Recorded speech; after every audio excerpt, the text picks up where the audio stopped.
Hey everybody. So today we're getting into 13.2 part 2 where we're going to be finding missing angles using trig ratios. Okay, before we get into that though, I want you guys to try out a warm up and just kind of remind yourself how to find missing side lengths using trig ratios because that's what we've been doing so far. I'm going to ask you to find both of these missing side lengths, P and Q. All right, just remember, the first thing you're worried about is figuring out which one of our trig ratios you need to use to be able to find our missing side length. So just to kind of get you started out, here's the angle that we're given. Okay, if we want to find side length P first, here's what I notice. That is the side length opposite our angle, and we have the hypotenuse. All right, so here are the two side lengths we're using to find, the side length P, opposite and hypotenuse. Okay, that's where we get to decide, okay, which one of our trig ratios deals with it. And it looks like sine is opposite over hypotenuse. Okay, so that's what you'll use to find side length P. Okay, I'm going to leave that to you. And then after that, go ahead and try to find angle Q. It's going to probably use a different trig ratio. Okay, so just look out for that. Okay, so give it a try. All right, so yeah, let's go ahead and look at finding side length P. We already figured out opposite over hypotenuse is sine. So I'm going to say sine of my angle, 64 degrees, equals opposite over hypotenuse. The side length opposite is P. The hypotenuse is 34. All right, really, to me, that's the hard part of these problems, figuring out which, it's not even that hard, but that is where the majority of the work is. Okay, once you get this, it's a pretty simple equation. Just remember, we're always going to multiply by what's in the denominator. So multiplying by 34 on both sides. All right, and we're going to get P equals 34 times sine 64. Okay, so go into your calculator. Let's go ahead and do it. All right, so we got 34 times sine, I already forgot it. I always forget these things immediately. Sine 64. All right, looks like we're getting 30.55. So that 5 is going to round this thing up to a 6. So 30.6 if we're rounding here correctly. All right, so 30.6. And again, let's flip it around, read it left to right. So 30.6, that's what P equals. Real quick, let's take a step back and see if that makes sense. My hypotenuse is 34. Does it make sense for the long leg to be 30.6? Yeah, okay. It shouldn't be longer than the hypotenuse, right? The hypotenuse is the longest side of the triangle, all right? But it shouldn't be anything, much smaller either, all right? Okay, so moving on to the next one, finding Q here. So let me just kind of erase this stuff here. All right, dealing with Q. Again, first things first, I know I'm still going to want to use this side length. We know 34. All right, and we're looking for Q. So here are the side lengths we're dealing with. Okay, I know that 34 is the hypotenuse. Q is not opposite, so that means it must be the adjacent leg, right? So we got adjacent and hypotenuse. Going over to my trig ratios, which one deals with adjacent and hypotenuse? It looks like that's cosine. Okay, so we must use cosine here. So cosine of my angle equals adjacent Q over hypotenuse 34. Okay, so just something to point out. It just so happens both of these problems end up with a variable up in the numerator. You guys know that's not always going to happen. Don't assume that it always ends up there. Sometimes it ends up on the bottom and you get those problems that have that extra step. Okay, but these are both really quick. Just multiplying both sides by 34. All right, and I'm getting Q equals 34 times cosine 64. So let's write that in. So 34 times cosine 64. And I'm getting 14.90. So that 9 is going to stay a 9. And we're just going to say 14.9. All right, and let's flip it around. Q equals 14.9. All right, just real quick, does that make sense? That's the short leg of my triangle, that being 14.9. Yeah, that kind of falls in line with the rest of these. Okay, so that was us using trig ratios to find missing side lengths. Here's the good news. Finding missing side lengths is actually more difficult than finding missing angles using trig ratios. All right, so what we're doing today is actually going to be, you'll see, a bit more simple than this. So if this is making sense, this lesson today is going to be a breeze. All right, so let's get into it. All right, so yeah, finding missing angles. Don't forget the part 2 is when you write your title, and then go ahead and get this first. I guess we can call this an example, but yeah, go ahead and get this slide.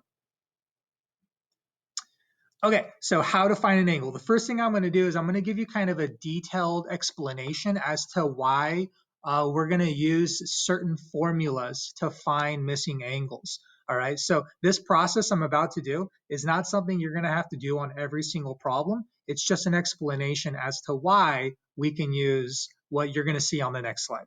Okay, so let's go ahead and do it. So finding missing angles. Say by the way, I'm missing 2 angles here. But say they asked us to find this angle right here, angle R. Okay, well, we need to first do the same thing. We need to realize, okay, these are the 2 sides given to us. We need to use side lengths that are given to us, right? If we're finding a missing angle, that's what we're looking for. We must know the side lengths that we're dealing with. And yeah, these are the 2. So let's just first make some sense out of it. I know that this side length 7 is opposite my angle, and I know that 13 is my hypotenuse. Okay, so opposite and hypotenuse, just a quick little reminder, opposite and hypotenuse deals with sine. All right, so here's what we can do. We can go ahead and write it out. So we know we're using sine on this. Sorry. All right, so we're going to say sine of our angle. Normally we know the angle. On this we don't. So we're just going to use the name of it. So sine of our angle, which is r, equals opposite 7 over hypotenuse 13. Okay, so here's our equation here. Notice we're using the same trig ratios. Okay, the only difference is our angle is what is missing, not one of our side lengths. All right, so here's the question. How do we solve for our angle? How do we solve for r? Well, here's technically what happens, and this is what's kind of weird about this. Technically, to solve for r, we need to get rid of sine. Okay, and technically sine is being multiplied by r, so we would divide both sides by sine. All right, but here's a weird thing. How do we do, divided by sine? All right, this isn't something you can type into your calculator. So here's what actually happens. Okay, these cancel and I get r, or if you want to call it angle r.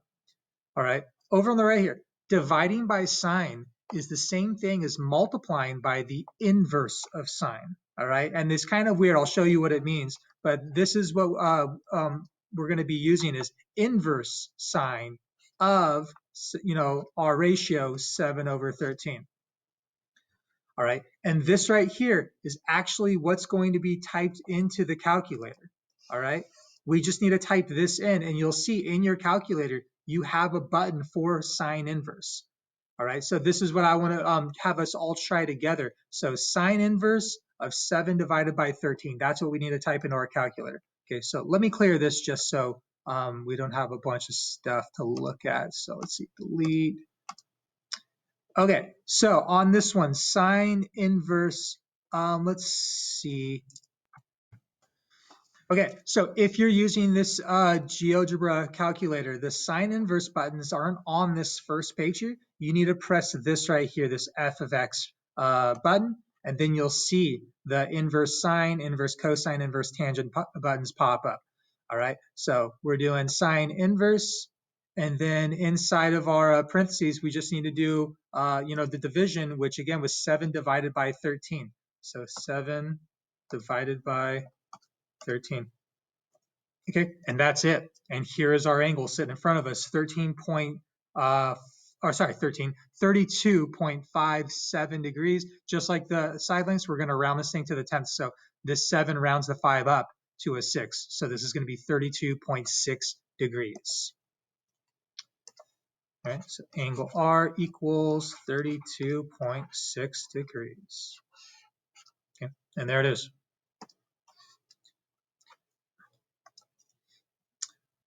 All right, so yeah, that is finding missing angle. Here's the good thing. This first process where we divide by, sine or whatever it happens to be, cosine or tangent, we don't need to do this because these right here are going to be the formulas that we use. All right, and that's going to be the next thing I show you. All right, so here are we call them inverse trigonometric ratios. All right, here's tangent inverse, sine inverse, and cosine inverse. So go ahead and get these. These are what we use to find missing angles. Okay, so they look a little weird, but the nice thing about these is all we have to do is get the ratio of the side lengths that we're using, type it into a calculator, and we're done. Okay, finding missing angles is a really quick process. Don't let the inverse, the -1 stuff scare you. It's just putting in the side lengths, typing it in. Really simple. Okay. So yeah, and then by the, X can be whatever the angle's name happens to be, angle A, angle B, whatever. Okay. So yeah, let's go ahead and let's try this on the problem. Okay. So first example here, let's find the measure of angle A. So go ahead and copy this. We'll do it together. Okay. So first things first, here's angle A. This is what we're asked to find. All right. Here are the two side lengths that we are given. We need to use these side lengths. Here's a question. Which trig ratio uses these two sides, according to this angle? Well, let's figure out what they are. First thing I notice is that 15 is the side length opposite my angle. And the next thing I notice is that this is my hypotenuse. So if this is opposite, this is hypotenuse, this must be adjacent. So we have opposite and we have adjacent. Real quick, let's remind ourselves, which one of our trig ratios deals with opposite and adjacent? It looks like that's going to be tangent, okay? Or rather, since we're finding missing angles, inverse tangent. All right, so that is still the big thing, figuring out which one of these do we need to use. Okay, if you can do that, the rest of it is real simple. Okay, so we know that and this is how we'll write these problems. So we'll say angle A equals, we're just kind of following, this thing. So our angle equals tangent inverse, or inverse tangent, I guess is how you would say it. All right, of the ratio of our side lengths. And remember, that is opposite side over adjacent side. Okay, so the opposite side is 15 over the adjacent side, 20. Okay, and there it is. That's all we need. Now we can just type this into our calculator. Inverse tangent of 15 divided by 20. All right, so going back to our calculator, let me delete this. All right. Again, you need to press this little f of x button if you're using this GeoGebra one. By the way, if you're using your own personal calculator, it's likely that your inverse buttons are right underneath or maybe right above your normal sine, cosine, tangent buttons. Okay, and to hit those, you probably need to hit the colored button it's usually on the top left of your calculator, and then tap sine, cosine, and you'll see it pop up as inverse. Okay, if you have trouble with that, please pop in and ask me some questions. Okay, so yeah, inverse tangents. Why is this doing this to me? This isn't typing anything. What is going on here? Okay, there we go. Sorry, so inverse tangent, that was weird. Inverse tangent of 15 over 20, or 15 divided by 20. By the way, we can hit divided by, or you could use this little fraction thing right here if you wanted, but divided by is nice and easy. If you're using your own personal calculator, if you're getting a weird answer, you might not be able to do divided by. You might need to use your fraction button. But again, if you have trouble with that, let me know. Please, if these answers are not showing up in your calculator, it's really important. Come talk to me. Okay, so I'm getting 36.86. So that 6 is going to round this 8 up to a 9, so 36.9. So angle A equals 36.9, and they're angles, so they're technically in degrees. Try not to forget that degree symbol. Okay, and just for the sake of it, real quick, let's go ahead and find the measure of angle C. They didn't ask us, but let's add it to our directions here, the measure of angle C. By the way, that's all that M stands for, remember, it means the measure of angle C. Okay, so let's find that. Okay, because it's really quick. I just want to show you, if I'm not talking a lot, these are quick problems. Okay, so here's what I notice. We have opposite and we have adjacent.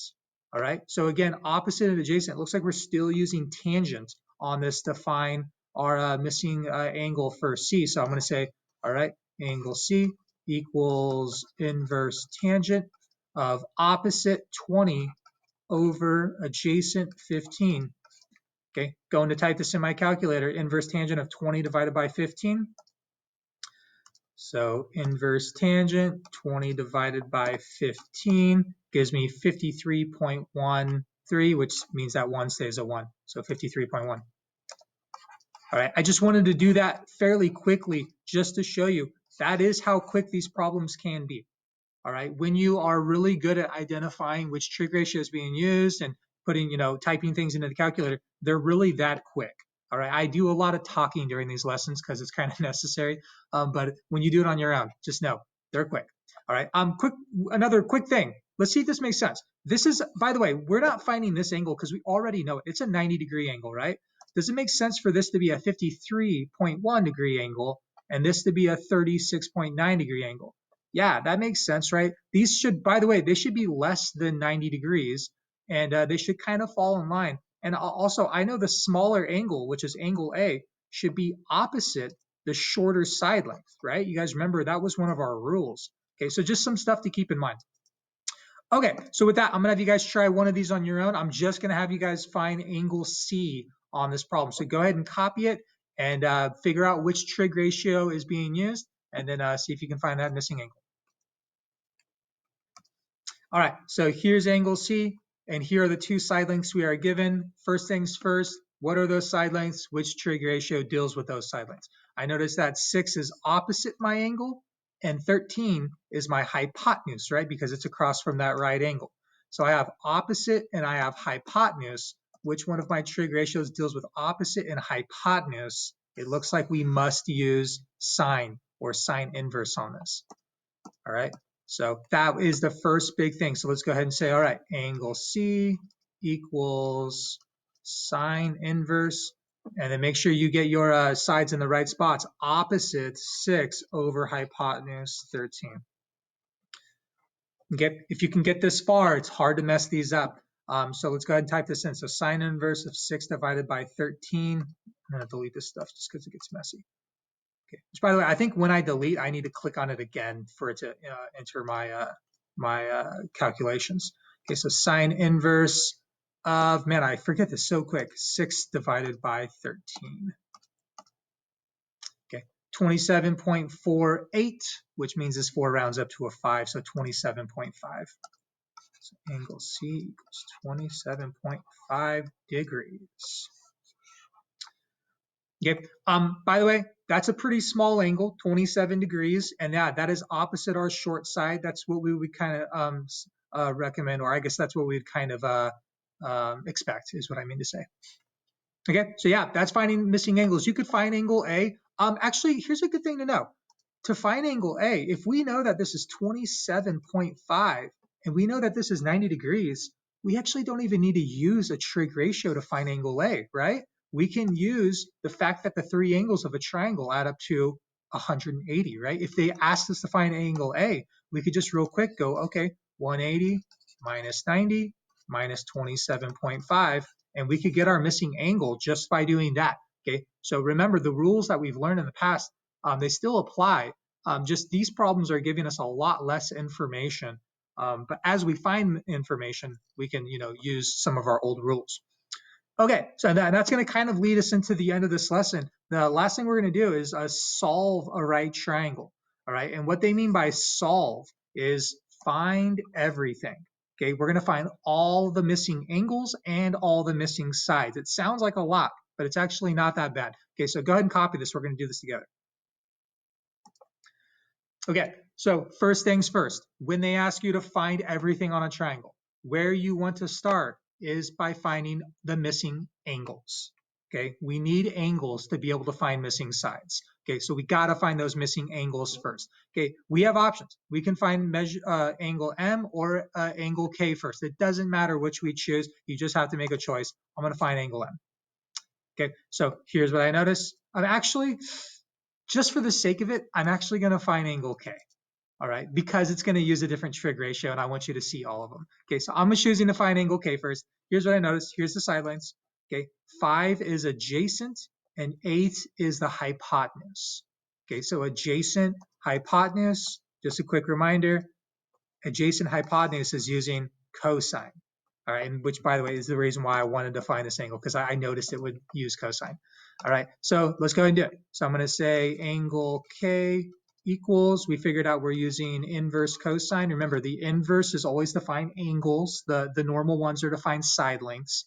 Okay, so inverse cosine of adjacent 5 over hypotenuse 8.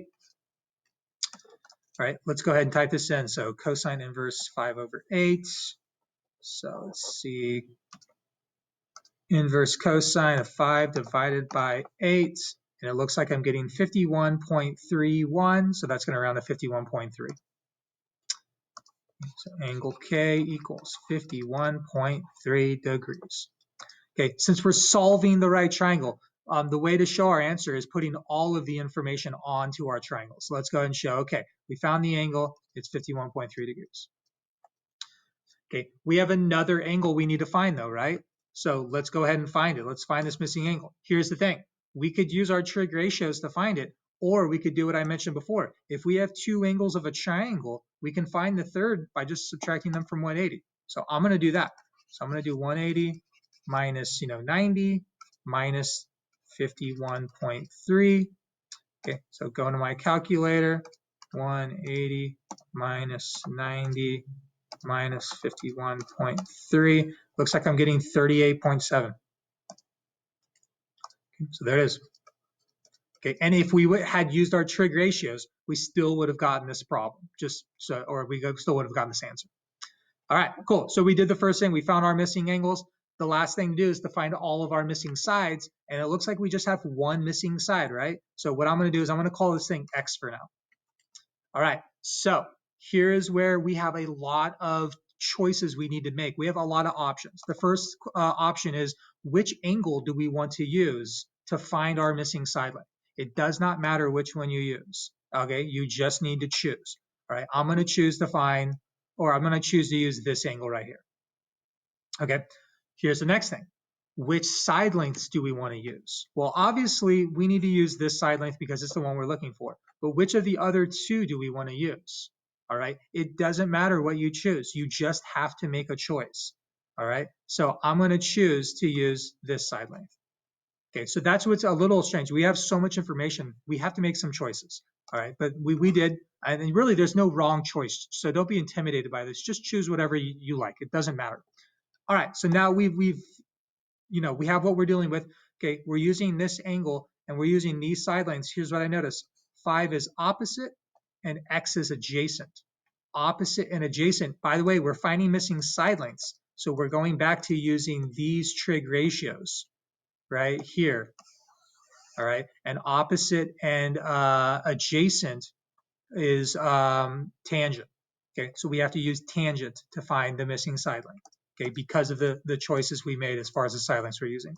Okay, so opposite and adjacent, so we're using tangent of our angle, 38.7 degrees, equals opposite 5 over adjacent x.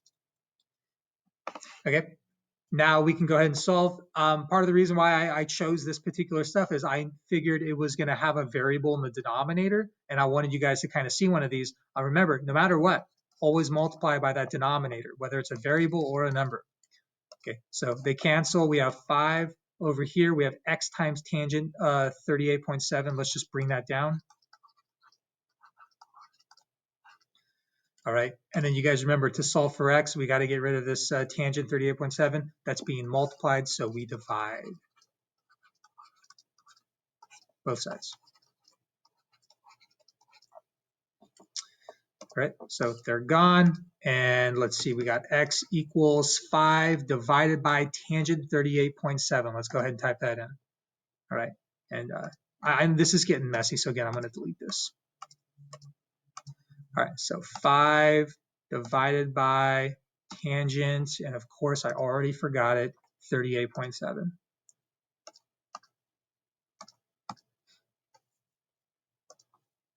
Yeah, sorry, I'm just double checking. Okay, and it looks like I'm getting 6.24, so that 2 is going to stay a 2, 6.2. Okay, and there it is. All right, real quick, does that make sense? This side length being 6.2, looks like this would be the shorter side, and it is opposite the smaller angle. So yeah, this is a little bit bigger, but it's not bigger than the hypotenuse, so it all makes sense. All right, so yeah, just to complete our answer, let's go ahead and erase that and put 6.2. And now we've solved the right triangle. We've found all missing parts. Okay, so last thing, I'm gonna have you guys try one of these on your own. All right, solving the right triangle. First thing you wanna start with is finding both of these missing angles. You need to just pick which one you wanna start with, okay? If you want my recommendation, start with Q, okay? But if you wanna start with N, you can. Okay, so go ahead, find that missing angle. Once you find it, remember you can find the other one by subtracting the other two from 180 if you'd like. Okay, so go ahead and give that a try. Go find those missing angles first. Okay, so if I'm finding Q, first thing I notice is that the side lengths we're given are these two. This is opposite and this is adjacent.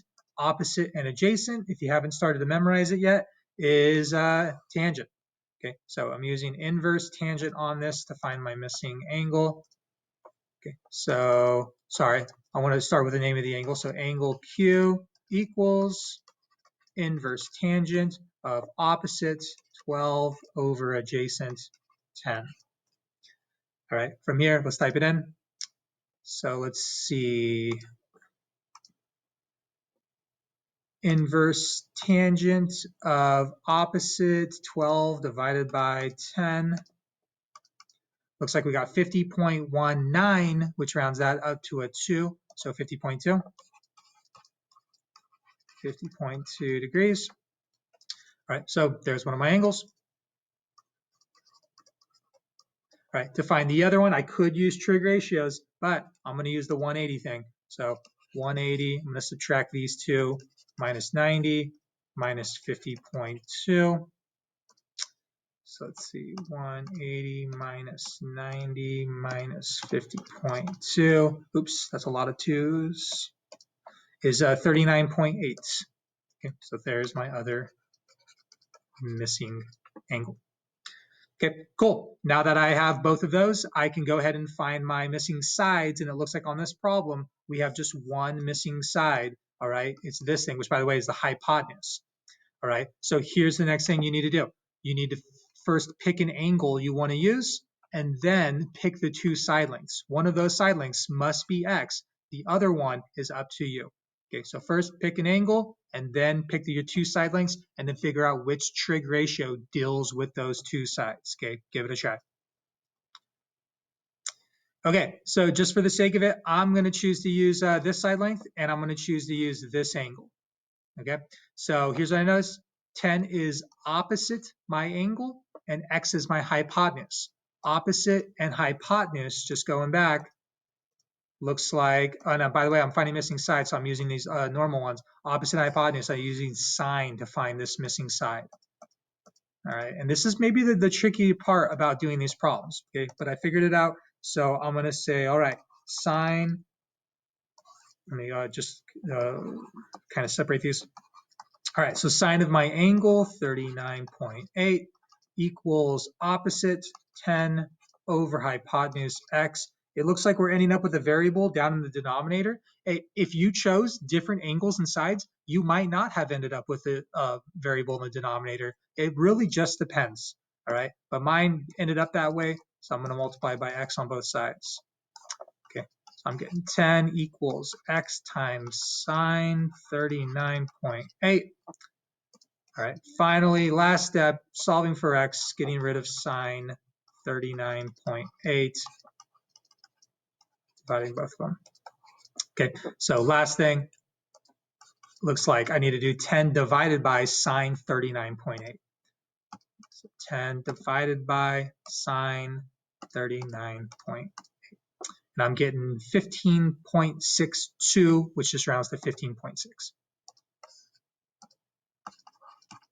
Okay, so no matter which way you did it, you should have gotten 15.6 or a number extremely close to 15.6. Because we're rounding on these, it's possible that you might have got like a 15.5 or a 15.7, all right? But, we're close enough here, so 15.6, which by the way, is the hypotenuse, should be longer than these two. So this is looking good, this thing is solved.